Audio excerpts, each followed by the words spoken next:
خطورة كبيرة جدا لفريق مونتيري. تصدي من كالندر ينقذهم من جديد للمرة الثانية في الانتر ميامي. ليونيل ميسي والدفاع بالنسبة للمدرب فرناندو. ضغط على كذلك لما دخل لعالم التدريب مع مونتيري. اوه مش ممكن على الخطأ الدفاعي، مش ممكن على الكرة، لم تستغل بشكل كبير جدا من جيرمان بيرترام الارجنتيني. يسرو محطة، هذه خطيرة لكن عودة سيميليانو يرفع الكرة بالراس، خطيرة لكن تخرج من دفاع سليك. بينما الكرة سواريز حطها. التيكي تاكا البرشلونية حاضرة الليلة لمصلحة مونتيري. العرضية سواريز ممكن، ميسي في الجول ضاعت. يا إلهي على الكرة، ليونيل كان قريب مع جوردي ليس متفاهما الكرة الماضية. اختاروا فرصة واختاروا كرة لفريق انتر ميامي عن طريق لويغانت من جديد. هذه ممكن تكون خطيرة. عرضية سيرجيو يلعبها لكن بعيدة اكيري يرفع الكرة. الدفاع تاريخ. بينما الكرة العرضية لمصلحة اوه خطأ من الحارس في الجول. الخطأ بالألف، الخطأ بالألف. 1-0 لمونتيري.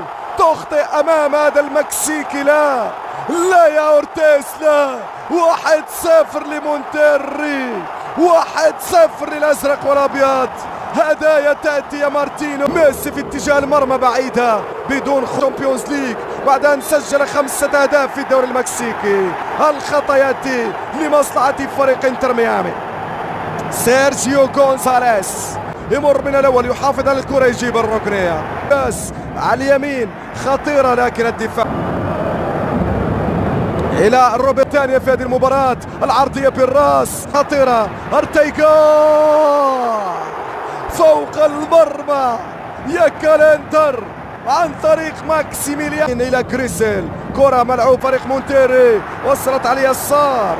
هنا الرأسية والحارس موجود.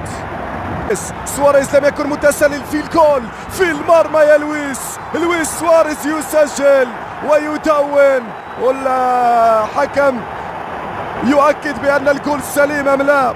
ما الذي حدث في اللقطة الماضية؟ يقول له لا. تبقي هنا الكرة ليونيل ميسي في المرمى. لا، اندراد في المكان السليم، استيبان في المكان المطلوب بعد كرة سواريز وميسي. والراية اليمين مارسيلو ويغانت. الجمهور مركز تماما مع الحارس. وصلت الى اليسار، خطيرة لمونتيري. مونتيري سجل الهدف الرابع، يخلص على المباراة. هدف رابع ينهي المباراة.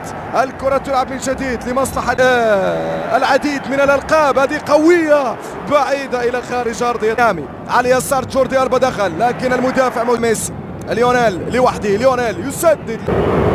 مارسيلو يلعب على اليمين لمصلحة فريق مونتيري اللي عنده مباراتين كلينشيت من أصل 8 مباريات. يبقى كاتيتانو حارس مرمى فريق سينس قريب. فرصة الآن فيها تسديدة قوية، دخل إلى منطقة الجزاء. هذه خطيرة والحارس كالندر مرة أخرى ينقض على الكرة. كالندر في المكان السليم.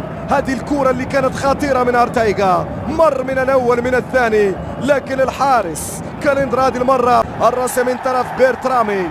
تحول سلام على باسكيز. براندون حطها خطيرة في المرمى بين كاناليس. سيرجيو العرضية أدى الكرة حطها. هذه ممكن تكون خطيرة قوية لكن إلى خارج أرضية الملعب. الدفاع بعدها إلى الركنية. المونتيري المكسيكي بيرترامي ممكن يشوت، قوية. الله الله الله الله، حطها صح، ركنها صح، خلص عليهم صح. الثالث يأتي لمونتيري. لا، هذا الثاني والرابع في مجموعة المباراتين. مش ممكن يا مارتينو.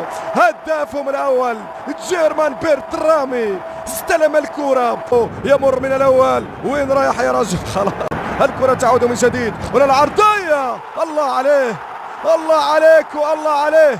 يا لها من لمسة وتمريرة وكرة ولعبة. فرناندو أورتيز يريد النتيجة الساحقة لميسي وباقي الرفاق.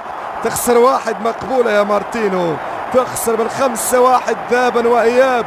غير مقبول.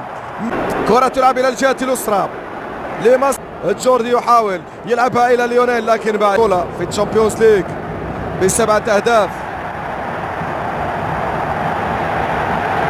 سواريز يلعب العرضية على مستوى القائمة الثاني لكن ونفس المركز في 2019 كذلك. كارت اصفر على جوردي ألبا قدام ميسي الليلة لأن مونتير حاضر. فسد بقوة سواريز. هنا الكرة فيها مرور في اعتراض. لا الحكم يقول ملعوبة إلى جريسيل يسدد من بعيد. يريدون أن يظهروا لكن فقدوا السيطرة في بعض لحظات المباراة. تحصلوا على الكرة الصفراء. جوردي ألبا في اللقطة الماضية ليونيل ميسي عرضية في المرمى يقلصون الفارق والهدف الأول لإنتر ميامي برأسية